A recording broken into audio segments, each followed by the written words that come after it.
SAFM, South Africa's news and information leader. Racism complaint against the prosecution's chief and huge financial injection for climate change conference. Good evening to you. The Human Rights Commission is looking at a racism complaint against the National Director of Public Prosecutions, Menzi Simelane. Commission spokesperson Vincent Mwaka says it will be put through their compliant or complaint assessment process to determine the best way of dealing with it. The South African Institute of Race Relations laid a complaint this week with the HRC about comments made by Simelane in the Sunday Times newspaper.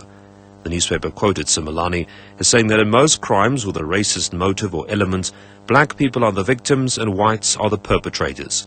The Institute says Simelane's comments could incite racial hatred and unfairly discriminate against whites.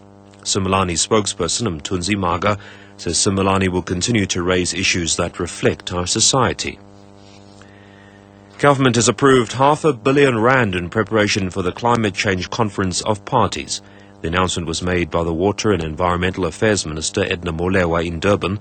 The money will also be used to create climate change awareness campaigns in communities.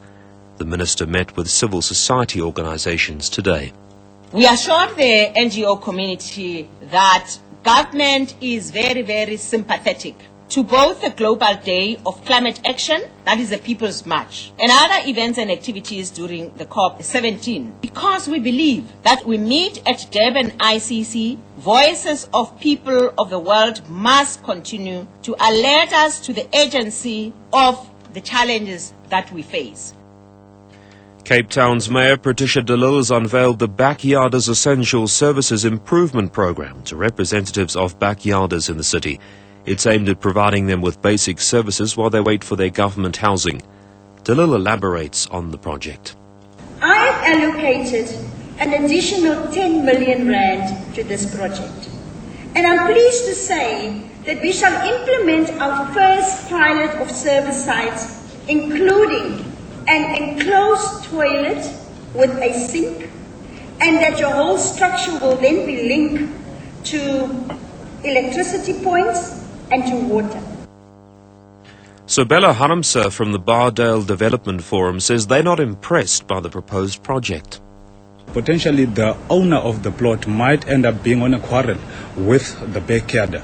So what if the backyarder is being chased out of the house? Then he would be sitting outside with no service rendered to him again. Zimbabwe's President Robert Mugabe's warned foreign investors that they must fully comply with new laws, forcing them to hand over a 51% stake to local black businesses. He's assured investors that their investments in the country remain safe while urging them to maintain compliance with the country's laws. Mugabe was speaking at the opening of Parliament. He referred to the Black Empowerment Program enacted as law in 2008, under which all businesses in Zimbabwe are supposed to have majority local black ownership.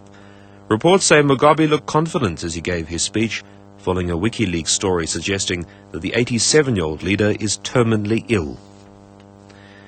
The top stories that the Human Rights Commission is looking at a racism complaint against the National Director of Public Prosecutions, Menzi Simelane. Commission spokesperson Vincent Mwaka says it will be put through their complaint assessment process to determine the best way of dealing with it. The South African Institute of Race Relations laid a complaint this week with the HRC about comments made by Simelane in the Sunday Times newspaper. That's SAFM News.